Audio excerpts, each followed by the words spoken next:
मराठा समाजातील काही निष्क्रिय नेत्यांकडून ट्रॅप रचणं सुरू, आंदोलन सुरू झाल्यावर 2 दिवसात त्यांची नावं जाहीर करणार, जरांगे पाटलांचा इशारा.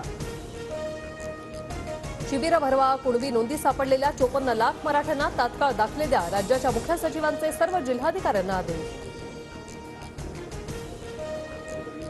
एसबीकडून ठाकरे गटाचे आमदार राजन साळवींच्या घरी झाडाझडती, 3.5 कोटींपेक्षा जास्त बेनामी संपत्ती जमवल्याच्या आरोपात गुन्हा दाखल. साळवी अटकपूर्व जामिनासाठी अर्ज करणार नसल्याची माहिती.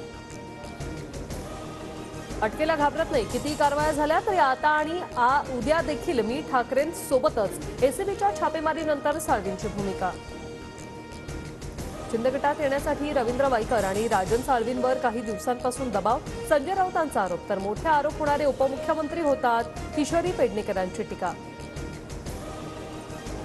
खोके म्हणणाऱ्यांच्याच घरी खोके सापडतायत, त्यात आमचा काय दोष, साळवींवरील कारवाईनंतर होणाऱ्या टीकांवर गुलाबराव पाटलांचा प्रत्युत्तर. आदित्य ठाकरेंचे निकटवर्तीय सूरज चव्हाणांना घेऊन ईडी अधिकारी पीएमएलए कोर्टात दाखल, कथित खिचडी घोटाळा प्रकरणी ईडीची कारवाई.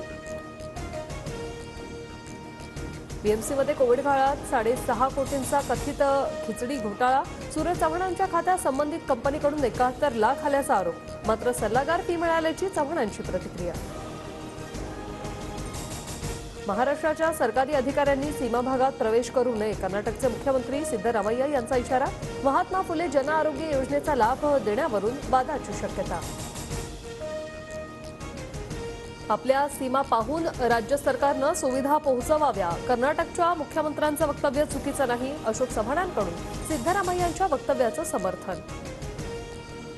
राम मंदिर लोकार्पणाच्या पार्श्वभूमीवर पंतप्रधान मोदींच्या हस्ते टपाल तिकिटाचं अनावरण, जगभरातील प्रभू श्रीरामाबाबत जारी तिकिटांच्या पुस्तकाचंही प्रदर्शन. समुद्रातील जहाजावर ड्रोन हल्ला, भारतीय नौदलाकडून तात्काळ मदत, जहाजावरील 22 पैकी 9 जण भारतीय.